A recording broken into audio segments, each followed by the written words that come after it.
মা বাবার জন্য কোরআনে কি কোনো দোয়া আছে? হ্যাঁ জোয়া, খুব সুন্দর একটি দোয়া আছে।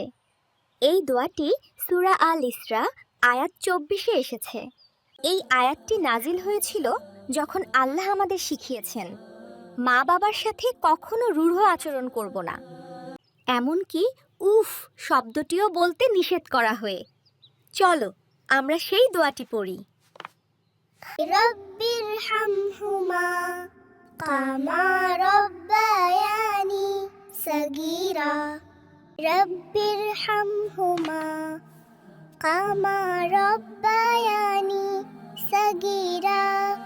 এর অর্থ হলো, হে আমার রব, আমার মা বাবার উপর রহম করুন, যেমন করে তারা আমাকে ছোটবেলায় লালন পালন করেছেন। মা বাবা আমাদের জন্য অনেক কষ্ট করেন, তাই আমরা তাদের সাথে কোমল আচরণ করব। নামাজের পরে এই দোয়াটি পড়া খুব সুন্দর আমল। রব্বির হামহুমা কামা রব্বায়ানি সগীরা। ভিডিওটি ভালো লাগলে লাইক দাও আর জোয়া টিভি কিডস সাবস্ক্রাইব করো।